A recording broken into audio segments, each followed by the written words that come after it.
Hey everybody, it's Bo Beery with Coldwell Banker Commercial. Today we're talking about the top 3 steps for beginning multifamily investors. And by the way, these are the 3 steps that the seasoned guys already have in place way ahead of time, all right? Step 1, you need to have your debt and equity sources in place and ready to go. What does that mean? Well, the debt, that's the folks that you're borrowing money from, right? The banks, the mortgage brokers. Those guys need to have all of your personal and business financials in their possession, and they need to know you intimately ahead of time. That way, when you bring them a deal, they don't have to do all that other personal stuff ahead of time. They can just start looking at the deal for you right away. That allows you to react quicker to opportunities that come to you. On the equity side, that's the money that you put down. That's your own money. You need to have that liquid and ready to go right away. You don't want to have to sell stocks or do estate planning or whatever. You need to have that in place now. Number 2, you need to have crazy market knowledge in whatever market that you're working in, and a sub-market, and even down to like the neighborhood you may be concentrating on. I should be able to ask you at any time what deals are trading for per unit, per square foot, gross rent multiples, cap rates, and on the metrics. And these 5 resources are the ones that I tap into every single day, 7 days a week. I'm on one of these websites or multiple. Just learning my game, learning what things are going for, learning what rents are, learning what things are trading for, learning what's coming on the market. Okay, I'm not going to go into each one of these. You need to Google them for yourself. Go through all of their websites, know exactly what they provide, and I would subscribe to at least a couple of them, if not all of them. If you're serious about this game, the best players, they're on these, okay? And number 3, you need to have your whole team in place. That's so important, right? It makes sense, but you need to have multiple choices among each one of these, okay? Your CPA, obviously you use one CPA, but they need to know what you're up to, what you're looking at, have them do some evaluations with you. You need to have a real estate attorney in place, 2 or 3 of those preferably, right? Good real estate attorneys are busy, so you want to have 2 or 3 of them that you can go to if your first one isn't available. And it needs to be a real estate attorney, not your cousin who does divorces, all right? And those guys are going to help you with letter of intents and contracts and reviewing them and so forth. Your property managers, those are really important folks, okay? And they do what I call a FRAT analysis. The F is for financials. They're going to review the financials with you, get them involved early.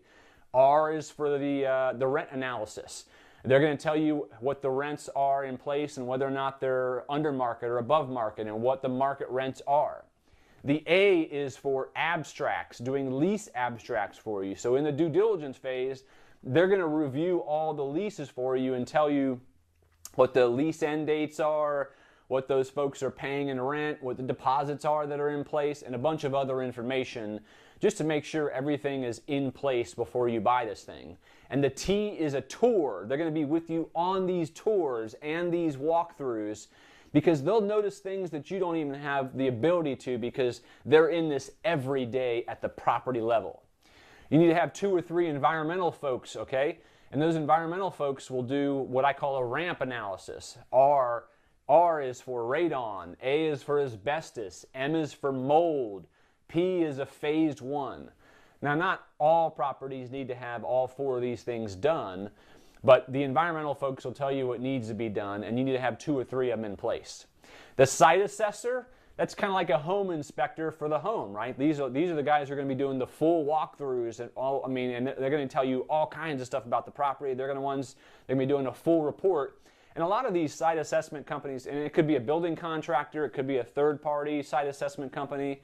A lot of these companies already have in place environmental people and surveyors and so forth. So just make sure you have those guys ready to go. Best brokers. You need to have several brokers in each of the markets who are the best at the top of their game that you're in touch with on a regular basis, that are bringing you deals, that you're updating on and so forth. I've done a separate video on that before. Surveyors, you need to have several surveyors in place, right? In due diligence, you're going to be responsible for doing a survey. Make sure they're ready to go and that they know you. And of course, a mentor. It's always good to have a great mentor or 2 or 3. Someone who's where you want to be. The best guys in the world who are running national companies and real estate investment trusts and large regionals, they all have mentors or someone who they're communicating with and bouncing ideas and properties with, okay?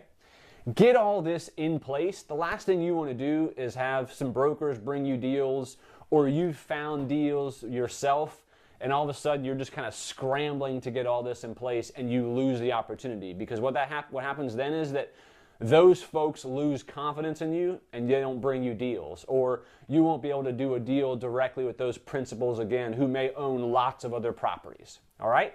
Have a great day. Thanks for taking a listen.